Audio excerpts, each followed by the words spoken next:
Yo l'équipe, c'est Roscart, j'espère que vous allez tous très bien. Aujourd'hui, on se retrouve pour une nouvelle vidéo. Je vais vous présenter un mercato parfait d'un club aujourd'hui qui est encore dans une optique de renouveau, d'une nouvelle ère. C'est le FC Nantes. Avec le départ d'Antoine Camboiré, la crise financière qui touche gravement la Ligue 1, des finances très limitées pour le FC Nantes, un effectif totalement à renouveler, je pense que c'est le moment parfait pour vous présenter mon mercato parfait du FC Nantes. Comme je vous avais dit, là c'est les vacances, j'ai eu mon bac, je vais pouvoir pleinement me concentrer sur mes vidéos, donc j'espère que tout ce que je vais vous proposer pendant ces 2 mois vous plairont. En tout cas, moi je vais vous inviter à vous abonner, à liker, à commenter la vidéo afin de me donner vos retours, de me donner vos avis, votre vision des choses de mon mercato parfait. En tout cas, j'ai plus qu'à vous souhaiter à tous un bon visionnage. Mais donc, avant de commencer ce mercato, je vais vous mettre dans une mise en situation pour comprendre un petit peu la situation actuelle du FC Nantes. Le FC Nantes, déjà, s'est maintenu la saison dernière, de justesse, honnêtement. Ça s'est joué lors de la dernière journée avec une victoire contre Montpellier. A la suite de cela, Antoine Camboiré s'est fait virer et honnêtement, je pense que c'est une bonne chose pour le FC Nantes. Voilà, lui qui avait emmené le FC Nantes en finale de Coupe de France et qui l'avait justement remporté. Le FC Nantes est resté, on va dire, sur cette ère de finale de Coupe de France. On va dire pas trop de renouveau, très peu d'arrivées, on va dire très peu de changements. Et je pense qu'aujourd'hui, le FC Nantes en a besoin. C'est pour ça qu'avec l'arrivée de Luis Castro, je pense que c'est l'entraîneur parfait pour le FC Nantes. Ce que je veux dire avec Luis Castro, c'est que c'est un entraîneur qui va venir construire un projet à long terme, comme il l'a fait avec Dunkerque en 1 saison et demie avant de venir être recruté par le FC Nantes. En 1 saison et demie, il avait propulsé Dunkerque comme l'un des meilleurs clubs de Ligue 2, en ayant développé des joueurs dont on n'attendait pas un tel niveau de performance, tels que Sangante ou Sasso. Il y a encore d'autres joueurs bien sûr du côté de Dunkerque, mais bon, c'est ceux que j'ai le plus remarqué en tout cas. Donc voilà, je pense que c'est l'entraîneur parfait pour le FC Nantes, celui qui sait développer des joueurs, dont justement un niveau très moyen honnêtement. Donc je trouve que c'est un bon entraîneur qui développe les jeunes, qui a un bon projet à long terme, et même lors des premières interviews du côté de Nantes, honnêtement c'est un entraîneur qui me donne pas mal envie. En tout cas, voilà, des finances sont également très limitées. Valdemar Kita qui n'a pas trop envie de dépenser d'argent justement sur ce mercato d'été. Donc de nombreuses ventes vont être à prévoir si on veut recruter, et c'est malheureusement le cas. Pas mal de joueurs vont quitter le navire pour donner cette nouvelle ère du côté de Nantes. Donc nous voilà avec tout l'effectif nantais. Comme vous pouvez le voir, il y a encore les joueurs qui sont déjà partis, mais que je préfère garder actuellement, histoire qu'on puisse voir tous les départs justement de Nantes, donc pour savoir quel secteur recruter, avoir on va dire une meilleure vision des besoins du FC Nantes. Donc on va passer au départ déjà officialisé du côté de Nantes, et on en a déjà pas mal. On a déjà les fins de prêt de Seydou Sow, de Nicolas Kozza, de Sorba Thomas et de Mecha Kelia. Honnêtement, Sorba Thomas et Mecha Kelia, je trouve c'est une plutôt bonne chose. C'est des joueurs qui ont été très irréguliers, surtout Mecha Kelia qu'on n'a pas du tout vu. Par contre, je plains un peu les départs de Nicolas Kozza, qui avait fait une saison pas bonne honnêtement, mais voilà, c'est un joueur qui donne de l'envie. Après, c'est pas parce qu'il donne de l'envie qu'il est forcément bon. Nicolas Kozza, c'est l'un des pires latérales honnêtement de Ligue 1. Lui qui était de base formé d'ailleurs au poste de défenseur central. D'ailleurs, je comprends pas pourquoi il n'est plus défenseur central mais latéral gauche. Je le trouvais très intéressant au poste de défenseur central. Et on a aussi également le départ de Seydou Sow, joueur qui avait fait des bonnes performances du côté de Nantes, mais malheureusement qui s'est blessé, qui n'a pas fini la saison avec Nantes. Donc malheureusement, voilà, ça va être un retour à Strasbourg pour lui. On a les autres départs, celui de Hugo Barbet libre du côté de Versailles, celui de Nicolas Pallois, malheureusement une légende du club qui quitte Nantes librement afin de se rallier à Reims du côté de la Ligue 2. Une grosse perte honnêtement pour Nantes, pour la Ligue 1. On a aussi les départs libres de Marcus Coco que j'ai évoqué dans mon mercato parfait du Havre si vous avez vu la vidéo. Et on a aussi celui de Florent Mollet librement. Donc voilà, c'est un joueur qui n'avait pas trop joué cette saison et honnêtement comme ça on dégraisse l'effectif, on retire des joueurs qui ont quand même d'assez gros salaires. Florent Mollet en faisait partie. On a des départs qui rapportent un petit peu de bénéfices, un petit peu d'argent. Dans un premier temps, celui de Pedro Chirivella du côté de Panathinaikos pour 2 millions. Celui-là honnêtement il me fait extrêmement mal, parce que c'est un joueur que j'apprécie beaucoup du côté de Nantes, voilà, qui était capitaine, Mais voilà, on l'a senti sous Cambouaré cette saison, en manque d'inspiration, en manque... voilà, c'est un joueur qui aimait beaucoup toucher le ballon, alors que là, il était extrêmement bridé avec Cambouaré cette saison. Donc un départ voilà, était obligatoire pour lui malheureusement, même si bon, j'aurais aimé le garder, mais dans l'espoir qu'il se relance sous Luis Castro, mais bon, malheureusement Panathinaikos a été plus rapide que moi pour venir le prendre. On a aussi le départ de Moses Simons, l'un des leaders offensifs de Nantes, qui quitte le club pour 7 millions pour se rallier du côté du Paris FC, le projet ambitieux on va dire du groupe Red Bull avec le rachat et de la famille Arnaud, avec le rachat du PFC qui a désormais pas mal de finances. Moses Simon est perçu comme l'un des joueurs clés de ce projet depuis du coup son achat pour 7 millions d'euros. C'est encore un gros départ du côté de Nantes qu'il va falloir essayer de remplacer. Et maintenant qu'on a tous ces départs là, déjà vous pouvez le voir que l'effectif a pas mal diminué, on va pouvoir passer au départ que j'aimerais voir. Dans les départs que j'aimerais voir, il y en a encore pas mal, limite la même quantité que des départs déjà officialisés. Il y a dans un premier temps celui d'Alban Lafont. Départ assez évident pour Alban Lafont, lui qui a été relégué carrément au poste de gardien pour la Nationale 3. D'ailleurs il se sent mieux avec la Nationale 3 qu'avec la Ligue 1. Honnêtement c'est une fin de cycle pour Alban Lafont du côté de Nantes. Faudrait qu'il aille voilà, dans un autre club de Ligue 1 histoire de se relancer. Parce qu'honnêtement, Nantes l'a un petit peu gâché, je vais pas vous mentir. De base, il devait partir du côté de Nantes, mais Nantes a été trop gourmand. Et donc, le joueur n'avait plus l'envie de jouer, n'avait plus la tête à Nantes. Donc, ça explique aussi ses mauvaises performances et donc sa chute de valeur. Malheureusement, Nantes, il y avait quelques saisons, on pouvait en tirer au moins une vingtaine de millions. Aujourd'hui, je vais venir vendre Alban Lafont pour 3 millions seulement. On va continuer avec le départ d'un jeune de la formation nantaise qui est assez évident, celui de Nathan Zézé, qui s'est révélé cette saison honnêtement comme un titulaire régulier du côté de Nantes, comme un joueur important dans l'effectif qui montre que la formation nantaise est toujours bonne aujourd'hui et que les joueurs et que la formation nantaise devrait avoir sa chance du côté de l'équipe première. Je vais venir le vendre pour 25 millions, on évoque un transfert justement à 25 millions, mais du côté de la première ligue, du côté d'un club comme Wolverhampton si je me trompe pas. Et honnêtement je pense que c'est une bonne chose pour lui parce que Wolverhampton est un club qui développe très bien les jeunes. C'est un joueur que j'aurais aimé garder encore une saison de plus. Je le trouve actuellement trop frêle, trop fragile pour on va dire la première ligue, parce que j'ai peur voilà, qu'un talent nantais comme Nathan Zézé aille gâcher sa carrière du côté de l'APL. On pense notamment à un autre Nantais qui avait rallié Wolverhampton la saison dernière, celui de Bastien Mepillou, qui a totalement flop on va dire cette saison du côté de Wolverhampton. Donc j'espère que ça n'arrivera pas à Nathan Zézé. On va pouvoir poursuivre avec les départs de Jean-Charles Castelletto pour 2 millions et de celui de Jean-Kévin Duverne pour 2 millions. Donc voilà, deux joueurs plus trop importants, plus trop dans les plans du côté de Nantes. Les deux que je vais venir vendre pour 2 millions. Voilà, on va dire c'est le petit package des deux défenseurs nantais. Honnêtement, voilà, on va chercher à les remplacer. On a le départ pour 1 million d'euros de Fabien Santonze, joueur qui m'a toujours plu, joueur qui m'a toujours convaincu en Ligue 1, notamment du côté du FC Metz. À Nantes, ça n'a pas du tout fonctionné, ça n'a pas du tout matché entre les deux.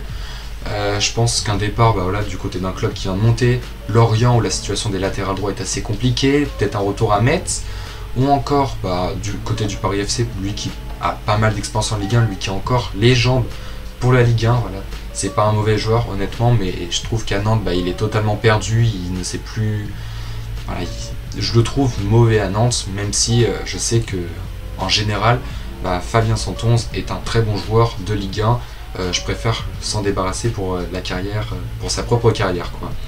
Je vais venir vendre également Lamine Diack pour 500 000 euros. Une erreur de casting honnêtement du côté de Nantes.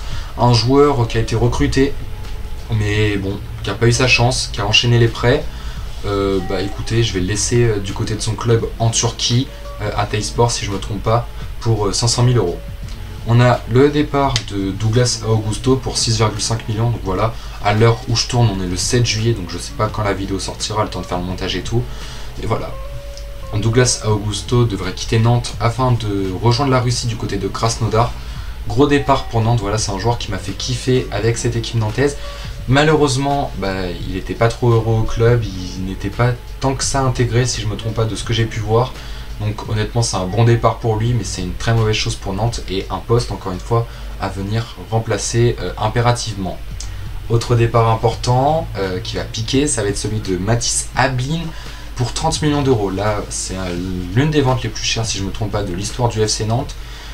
Joueur qui s'est totalement révélé cette saison. On savait qu'il avait du talent, il a pu nous le montrer du côté de Havre, du côté de Rennes, mais c'est à Nantes qu'il a le plus brillé. Matthijs Ablin, le jeune espoir français, qui a de nombreux courtisans du côté de la première ligue, même si pour lui je penserais qu'un transfert en Bundesliga pourrait être plus intéressant, comme à l'image d'un Randal Kolo Muani qui quitte le FC Nantes afin de pouvoir briller dans un autre club. Honnêtement, je pense que 30 millions, c'est un très bon prix pour lui. J'ai vu que le club en demandait 50, mais c'est énorme, n'empêche, pour Matthijs Ablin. Donc voilà, pour 30 millions, je vais venir le vendre. Et autre départ, celui-là, j'en ai vraiment rien à faire parce que c'est un joueur que j'aime pas du tout. C'est celui de Mostafa Mohamed pour 3 millions d'euros. Je pense pas que j'ai besoin de m'expliquer. On sait déjà tous ce que le joueur a fait, qu'il n'est pas intégré dans le vestiaire.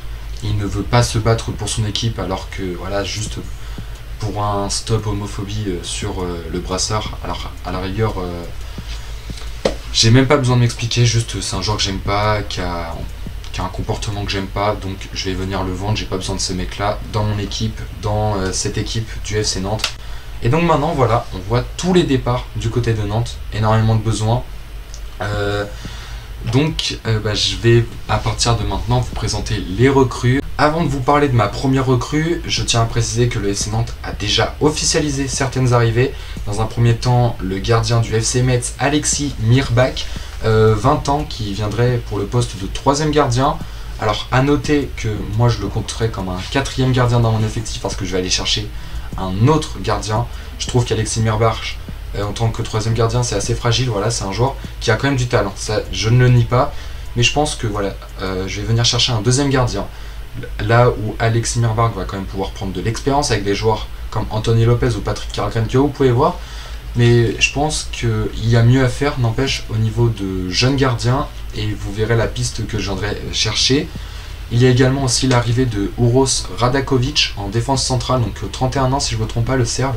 Honnêtement, c'est un pari total du côté de Nantes parce que c'est un joueur, si je ne me trompe pas, validé par Luis Castro, mais bon, qui sort d'une saison à 4 cartons rouges du côté de Sivasspor, qui vient de descendre justement le club d'un ancien Nantais, donc Samuel Moutoussamy. Voilà. Donc il sort d'une saison plutôt bonne, hein, voilà, 4 buts pour un défenseur central c'est beaucoup, mais 4 cartons rouges ça me pose quand même problème.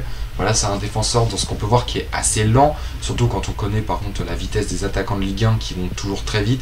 C'est un joueur, j'ai peur qu'il soit à la traîne. Alors après peut-être qu'il viendrait rajouter cette expérience du maintien, pas pour être un joueur qui va tout le temps jouer, mais voilà, je pense que c'est un pari du côté de Nantes et voilà, j'espère qu'il me fera mentir, mais en tout cas moi je suis pas trop convaincu par son recrutement. Ma première recrue sera donc Ewen Jawen en prêt.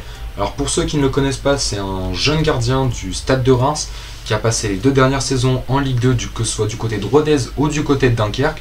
Justement, si je vous parle de Dunkerque, c'est parce que c'était l'ancien club de Luis Castro, donc un joueur qui peut avoir une adaptation rapide du côté du FC Nantes. Je vais venir le prendre en prêt avec une option d'achat parce que ça n'empêche un joueur très prometteur, un gros prospect au poste de gardien de but pour la France. Il sort d'une saison justement à 25 matchs pour 25 buts encaissés et 7 clean sheets, donc c'est une bonne saison pour lui. Il n'est pas titulaire, il ne l'a pas été du côté de Rodez ni du côté de Dunkerque, mais quand il jouait, il nous a montré franchement de très bonnes choses et c'est l'une des raisons de pourquoi je vais venir le prendre. Il pourrait venir prendre de l'expérience, du niveau avec des gardiens comme Anthony Lopez ou encore Patrick Carlgren. Et je trouve que voilà, en tant que 2e gardien, ce serait pas déconnant pour lui. Ça pourrait faire une progression logique dans sa carrière. Lui qui a fait 2 bonnes saisons du côté de la Ligue 2, je trouve qu'une saison en prêt du côté de la Ligue 1 pour qu'il puisse voir le niveau, qu'il puisse grappiller un petit peu de temps de jeu, je trouve que ça pourrait être une bonne expérience pour Ewen Jawen et un bon coup pour le FC Nantes si cela se passe très bien. Au poste de latéral gauche, je vais être rapide. Dans un premier temps, je vais venir reprolonger Nicolas Kozza en prêt, tout simplement parce que le joueur vient de re-signer du côté de Nantes en prêt. Donc voilà, ça fait 3 saisons qu'il signe à Nantes. Je vais pas le mettre titulaire, ça c'est sûr, parce que mettre Nicolas Kozza titulaire au poste de latéral gauche en Ligue 1, désolé, mais c'est un gros aveu de faiblesse. C'est pour ça que je vais venir chercher Daouda Guindo. Pour ceux qui ne le connaissent pas, Daouda Guindo évoluait du côté de Salzbourg. Je vais venir le chercher librement, donc voilà, en plus 22 ans, c'est un joueur qui a pas mal de potentiel, qui est encore jeune, qui sort d'une saison à 15 matchs, qui a une expérience du haut niveau avec Salzbourg, ou encore Saint-Gall du côté de la Belgique. Voilà, il est encore jeune, il est extrêmement apprécié des supporters, que ce soit du côté de Saint-Gall ou encore de Salzbourg, les deux clubs où il a évolué. Il y a de nombreux intérêts, de nombreux clubs qui étaient sur lui, mais avant qu'il se blesse. Il y avait par exemple le Bayern Munich, de nombreux clubs de Bundesliga qui souhaitaient acheter, qui souhaitaient recruter ce joueur. Et donc voilà, c'est un joueur qui pourrait être adapté au style de Luis Castro, c'est-à-dire un style de jeu très offensif. Là où Daouda Guindo, c'est un joueur qui adore monter, qui adore participer à la construction du jeu, qui aime être décisif, lui qui possède une énorme qualité de centre, un bon jeu de passe. Voilà. En plus de ça, c'est un joueur technique qui est rapide, donc qui va pouvoir être meilleur que Nicolas Kozza, qui est assez lent, lui par contre sur les ailes. Il pourrait venir défendre proprement, lui qui possède en plus de ça un excellent physique, malgré quelques problèmes de blessure. Voilà, je pense que c'est la recrue idéale pour le FC Nantes au poste de latéral gauche. En plus de ça, le FC Nantes qui pourrait réaliser un bon profit si le joueur fait une bonne saison et qui pourrait le vendre. Il l'aurait recruté librement et l'aurait vendu, je pense, pour au moins plus de 5 millions d'euros, ce qui est quand même pas négligeable dans la situation financière actuelle. Au poste de latéral droit, comme vous voyez, j'ai gardé Kelvin Amian, mais je vais aller venir recruter un autre latéral, un petit peu en concurrence, un joueur qui est compatible avec le style de Luis Castro.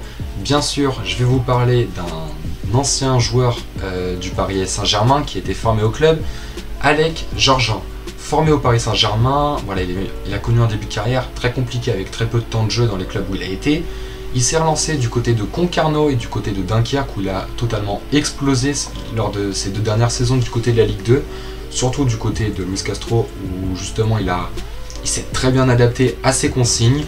Alors il a 26 ans, il évolue à Dunkerque, il lui reste 1 an de contrat, donc je pense qu'une offre à 500 000 euros, lui qui est estimé à 1 million d'euros, bah écoutez, c'est la moitié de son prix et je pense que c'est le bon moment pour Alec Georgian de venir passer un nouveau cap dans sa carrière. Il mérite sa chance après des années plus que bonnes du côté de la Ligue 2. C'est un joueur qui adore monter, voilà, comme Daouda Guindo, donc parfait pour le style de Luis Castro. Par contre, voilà, c'est un joueur très frêle physiquement, on va dire c'est pas sa meilleure qualité, on va dire les duels physiques, mais par contre il compense ça avec une très bonne intelligence de jeu et une très bonne anticipation. Donc du coup voilà, c'est un joueur très intelligent sur le terrain et honnêtement au vu de la saison de Dunkerque, on peut voir qu'il a été presque irréprochable derrière, que ce soit devant ou derrière, il a été tout le temps performant du côté de Dunkerque et c'est pour ça que je vais venir le chercher pour 500 000 euros. J'envoie Uros Radakovic, donc du coup en tant que remplaçant dans ma défense du FC Nantes, et je vais venir chercher un défenseur central expérimenté comme Radakovic afin de venir après combler ça avec des jeunes. Je vais venir chercher Cancel Mbemba, 30 ans, qui évoluait du côté de l'Olympique de Marseille, qui vient d'être libéré par l'OM. Honnêtement, j'ai eu du mal à comprendre la décision de l'OM. Après, c'est vrai qu'il sortait d'une saison blanche, sans temps de jeu. Mais bon, c'est un défenseur que j'ai toujours trouvé bon du côté de l'Olympique de Marseille. En plus de ça, c'est un joueur qui possède une bonne expérience, qui a un bon leadership, qui est humble, je trouve, honnêtement, dans ses interviews et tout. Donc, c'est un très bon joueur du côté que Nantes pourrait venir chercher. C'est certes un gros salaire, mais honnêtement, c'est un joueur qui en vaudrait la peine. Et puis voilà, il a montré toujours qu'il avait le niveau, justement, du côté de la Ligue 1. Lui de base qui était un petit peu sur le déclin quand il a signé à l'OM du côté de Porto, il s'est totalement réveillé, il s'est totalement révélé. Et là du côté de Nantes, écoutez, ça pourrait être une bonne affaire. En plus de ça, le joueur est annoncé du côté de Nantes. Donc voilà, c'est un joueur, honnêtement, je peux pas trop vous décrire son style de jeu, lui que je n'ai pas vu cette saison, donc je pourrais pas trop vous en parler. Mais il a tout pour être les qualités d'un titulaire, voilà, du côté de Nantes. À la rigueur, si ça marche pas, il y a les autres joueurs derrière que je vais venir recruter qui pourront prendre sa place parce qu'on sera, n'empêche, sur des niveaux un petit peu similaires. Mon deuxième titulaire du côté de la défense nantaise sera Adilson Malanda, que je vais venir chercher pour 2 millions d'euros. Il a une fin de contrat en 2026, donc je pense que la moitié de sa valeur marchande, donc, qui est de 4 millions, donc 2 millions, bah ça pourrait être une bonne opportunité pour Nantes. Alors, il a 23 ans, il évolue du côté du Charlotte FC, du côté de la MLS, et c'est vrai que c'est un peu compliqué de venir chercher des joueurs qui ont évolué du côté de la MLS, parce que voilà, c'est un championnat où quand on regarde les highlights un petit peu des matchs, voilà, les défenseurs sont très mauvais. Je pense pas qu'Adilson Malanda en fasse partie pourtant, lui qui est en constante progression depuis son arrivée en MLS. J'estime qu'un retour en France serait le moment opportun pour lui. Il sort de 3 saisons avec 6,95 de moyenne sur SofaScore. Donc voilà, un joueur qui a été régulier, qui n'a pas fait de mauvaises saisons du côté de Charlotte FC. Voilà, où il a été titulaire indiscutable pendant 3 saisons. C'est un joueur qui va venir rayonner dans les duels aériens et physique aussi. Voilà, du haut de ses 1m94. C'est un joueur qui pourrait être polyvalent du côté de Nantes en défense parce qu'il excelle aussi dans les relances. Donc voilà, un joueur qui pourrait un peu tout faire du côté du FC Nantes, là où Chancel Mbemba serait plutôt pour rester derrière. C'est un joueur qui aime bien porter le ballon un petit peu pour venir soulager le jeu, pour venir aérer le jeu. Et voilà, c'est un joueur que je trouve très bon, qui pourrait être compatible au style de Luis Castro. Là où Chancel Mbemba lui serait plutôt pour rester derrière. Adilson Malanda lui serait plutôt pour aller devant, pour être bon de la tête quand il y en a besoin. Par exemple sur un corner, je le verrais toujours très bien monter, lui qui excelle justement dans les duels aériens. C'est un joueur qui pourrait totalement me plaire du côté de FC Nantes et c'est pour ça que je vous le propose. Le dernier défenseur que je vais venir recruter, c'est pas le meilleur honnêtement, ce sera vraiment le 4e défenseur, mais je trouve qu'il a un mot à jouer cette saison. Ce serait Adrian Bajrami. Alors ce serait un prêt avec option d'achat, il a 23 ans, il évolue du côté de Benfica, il a eu très peu de minutes cette saison, très peu de temps de jeu du côté de l'équipe première, et il a surtout évolué dans les équipes jeunes de Benfica. Et si j'insiste dessus, c'est parce que Luis Castro a également entraîné pendant de nombreuses saisons les équipes jeunes de Benfica, dont Adrian Bajrami. Alors il connaît du coup Luis Castro, où il pourrait du coup s'acclimater rapidement, lui qui connaît cet entraîneur. Par contre, il n'a pas sa chance du côté de Benfica, donc je pense qu'il a toutes les raisons pour venir jouer sa carte, pour venir tenter sa chance du côté de la Ligue 1. En plus de ça, on sait que Nantes et Benfica ont eu quelques transferts ensemble, comme celui, si je ne me trompe pas, de Joao Victor, pendant en prêt, même si ça s'était mal passé. Là, je pense que Adrian Bajrami a toutes les conditions pour réaliser un bon prêt du côté du FC Nantes, par exemple pour remplacer un Chancel Mbemba qui est un pari ou un Uros Radakovic qui prendrait trop de cartons rouges. Donc voilà, pour la défense, on a complété cette charnière qui me plaît honnêtement beaucoup, avec peu de recrues, on a dépensé de l'argent, surtout des recrues libres, hormis pour Malanda et pour Gergin, honnêtement c'est une défense nantaise qui est très propre et qui a le niveau largement de la Ligue 1. Le milieu défensif, va falloir compenser le départ de Pedro Chirivella, ainsi qu'un joueur plus jeune que Francis Coquelin, parce que bon, on voit que Francis Coquelin a de l'envie quand il joue, qu'il a toujours le niveau, mais malheureusement trop de blessures, et je pense que ce serait pas judicieux de laisser juste Francis Coquelin. Je viendrais chercher un joueur titulaire cette fois, où Francis Coquelin lui serait remplaçant et pourrait toujours venir apporter son bon niveau, son expérience sur quelques entrées. Je vais venir chercher un jeune qui s'est révélé lors de ses 2 dernières saisons, Hugo Ragoubert. Alors en prêt bien sûr, parce que je vois très mal Nantes venir acheter ce jeune crack lillois. Il a 21 ans, il évolue au LOSC, il a passé ses 2 dernières saisons du côté du Mans en prêt et du côté de Dunkerque en Ligue 2. Il a passé la dernière saison avec Luis Castro, donc voilà, il a été très bon cette saison, il a été l'une des révélations du côté de la Ligue 2 et du côté de National quand il y a évolué. Ce serait pour moi un enchaînement logique à sa carrière. Ce que je veux dire, c'est qu'il a été prêté en National, il a cartonné, il a été prêté en Ligue 2, il a cartonné, mais je trouve que voilà, pour aller directement à Lille, je pense qu'il faudrait qu'il aille confirmer un tout petit peu en Ligue 1. C'est pour ça qu'un prêt du côté de Nantes, ça pourrait être une bonne solution pour lui. Sous le style de Luis Castro, il aurait de quoi briller, de quoi avoir du temps de jeu du côté de l'effectif nantais, là où il saurait relayer un rôle de rotation du côté de Lille. Un dernier prêt, voilà, je pense qu'en Ligue 1, pour lui, pourrait être intéressant avant d'aller confirmer du côté du LOSC. Il y a eu aussi le transfert de Johan Le Penant avec l'option d'achat qui a été levée, et honnêtement, une très bonne arrivée pour le FC Nantes. Mais bon, autre départ justement à compenser avec celui du coup d'Augusto ou de Florent Mollet, ça va être l'arrivée justement d'un jeune joueur qui est très prometteur honnêtement pour moi, Enzo Bardelli. Bon, jeune joueur, j'ai peut-être un peu abusé, il a 24 ans.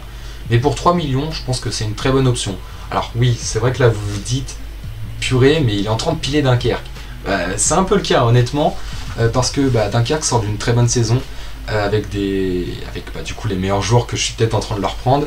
Mais voilà, Luis Castro pourrait emmener avec lui certains joueurs de Dunkerque qui ont réalisé une saison formidable. Et donc Enzo Bardelli en fait partie. Il sort de plusieurs belles saisons à Dunkerque. Il a cette polyvalence où il pourrait jouer milieu central, milieu offensif, milieu défensif. En gros polyvalent dans tous les secteurs du milieu. Mais je le mettrais plus, excusez-moi, en milieu offensif. Ça en plus de ça parce qu'en fait il a cette qualité à venir construire proprement le jeu, à venir participer devant. C'est un joueur qui se montre extrêmement décisif. Cette saison, pour vous citer, il a fait 39 matchs, 7 buts, 5 passes décisives. Donc voilà, avec un club comme justement Nantes, avec l'entraîneur Luis Castro qui l'a fait cartonner, et un petit peu de concurrence honnêtement au milieu avec le jeune Louis Leroux que je préfère mettre actuellement remplaçant, ou même dans la rotation, parce qu'en fait entre les deux, la concurrence serait forte, hein. Louis Leroux qui est un énorme crack du côté de Nantes. Écoutez, honnêtement, Enzo Bardelli a tout d'être une bonne recrue pour Nantes. Justement, l'idée qui est aussi de venir rajeunir cet effectif avec des joueurs qui ont connu des situations compliquées. Enzo Bardelli qui a connu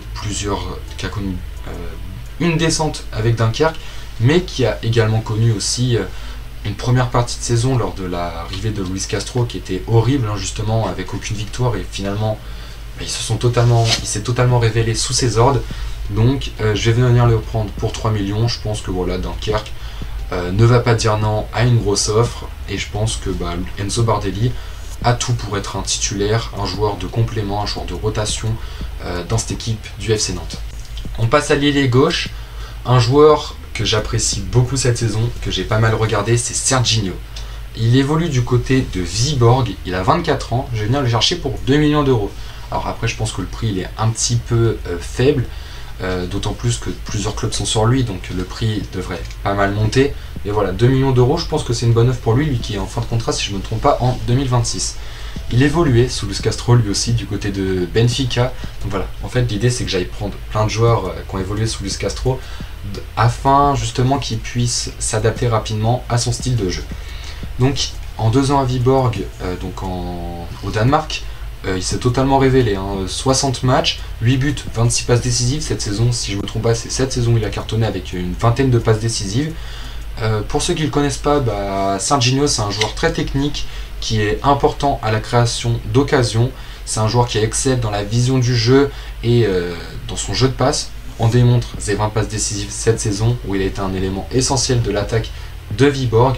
Je pense que voilà, du côté de Nantes, ça lui ferait passer un step dans sa carrière.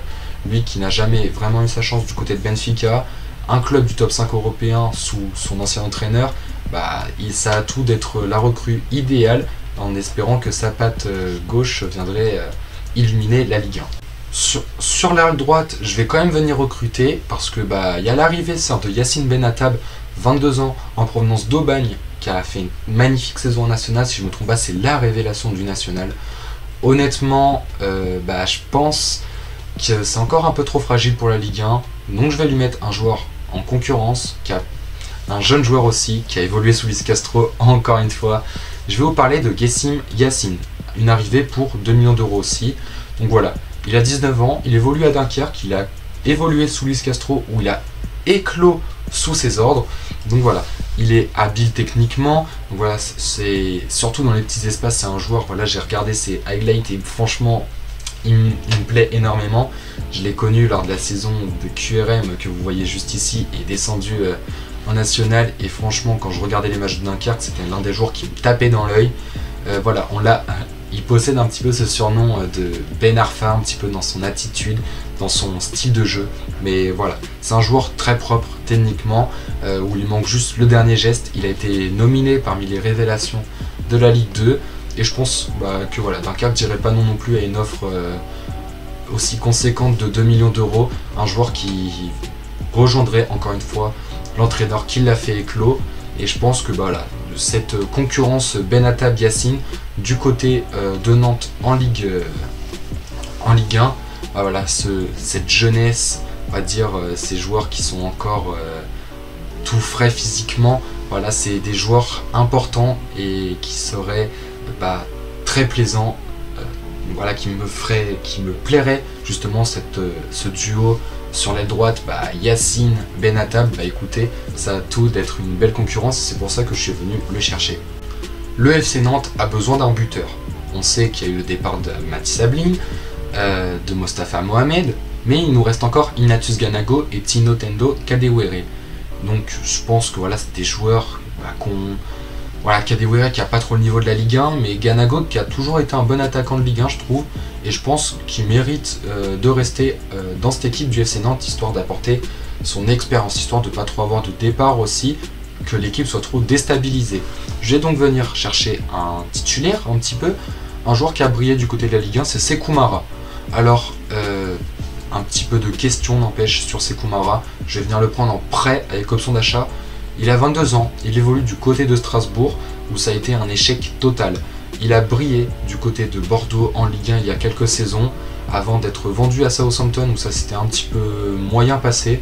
Donc voilà, il est toujours jeune, n'empêche, il est toujours prometteur. Il a eu des débuts justement qui m'ont poussé à venir l'acheter et à toujours croire en lui. Nantes est un bon club pour relancer des jeunes qui sont en échec, qui peinent à montrer leur talent. Je pense notamment à Evan Guessant, à Mathis Ablin, et je pense que Sekou Mara pourrait être le prochain sur cette liste, lui qui a tout son potentiel encore à nous montrer justement du côté de la Ligue 1. Et donc voilà l'équipe, vous voyez désormais l'effectif du FC Nantes que j'imagine pour la saison 2025-2026, avec un mélange avec pas mal d'expérience, Anthony Lopez, Patrick Karlgren, Chancel Mbemba, Uros Radakovic. On peut aussi compter Calvin Almion qui a pas mal d'expérience, Nicolas Kozza, Francisco Klein, et j'en passe encore. Avec en plus de ça des joueurs qui viendraient chercher une place en Ligue 1. Donc voilà, Adilson Malanda et Wenjawen, Daouda Guindo, Enzo Bardelli. On a aussi d'autres joueurs encore, mais ils sont nombreux. Je pense que j'ai fait un bon mélange entre expérience et jeunesse, avec des joueurs qui ont plein de potentiel encore à confirmer. Un joueur, voilà, l'effectif nantais, en tout cas, celui-là me fait rêver, celui que j'aimerais voir pour la saison 2025-2026. Je préfère conserver encore certains cadres de cet effectif de base. Je voulais vendre Louis Leroux, je voulais vendre Lopez, mais je me suis dit que c'est des joueurs indispensables un petit peu dans cet effectif nantais. Ganago que j'ai voulu vendre aussi, mais il y a trop de qualité en fait dans cette équipe nantaise que je peux pas vendre. Herba Guirassi, Louis Leroux encore une fois, Demen Tabibou aussi dont je n'ai pas parlé, mais bon, j'ai envie de montrer que c'est formation nantaise, que Nantes est un club qui sait très bien développer les jeunes, et donc vous pouvez voir aussi désormais mon 11 titulaire actuellement sous Luis Castro pour cette première saison, donc son 4-3-3 avec une pointe basse tirée vers l'offensif. Donc voilà, Anthony Lopez, Guindo, Mbemba Malanda, suivi de Calvin Almian. En pointe basse, on aura Hugo Ragoubert et les deux, on va dire, milieux centraux, Johan Le Penant qui excelle offensivement avec Enzo Bardelli également. En ailier gauche, comme vous pouvez le voir, j'ai mis Serginho et à droite Guessing Yacine. Et enfin, en pointe, j'ai mis Sekou Mara. Vous pouvez voir désormais le 11 des remplaçants, avec bien sûr les autres joueurs de complément qui n'ont peut-être pas tout de suite leur place. Mais donc voilà, je pense que cet effectif nantais a de quoi jouer largement le maintien, a de quoi revenir briller légèrement en Coupe de France, où là c'est l'un des domaines justement où excelle le Football Club de Nantes. On n'a pas fait trop de dépenses, on a beaucoup vendu, on a renfloué les caisses du club. Je pense que Valdemar Kita est content dans mon rôle de directeur sportif. Donc voilà, j'espère qu'il viendra me proposer un contrat, on sait jamais. Mais voilà, j'espère que cette vidéo vous aura plu, que mon équipe vous aura plu, que mon argumentation vous aura plu. Je vais venir vous inviter à vous abonner, à liker, à me donner vos retours dans l'espace commentaire, ça me ferait super plaisir. Moi je n'ai plus qu'à vous souhaiter à la prochaine les amis, c'était Roscart, ciao.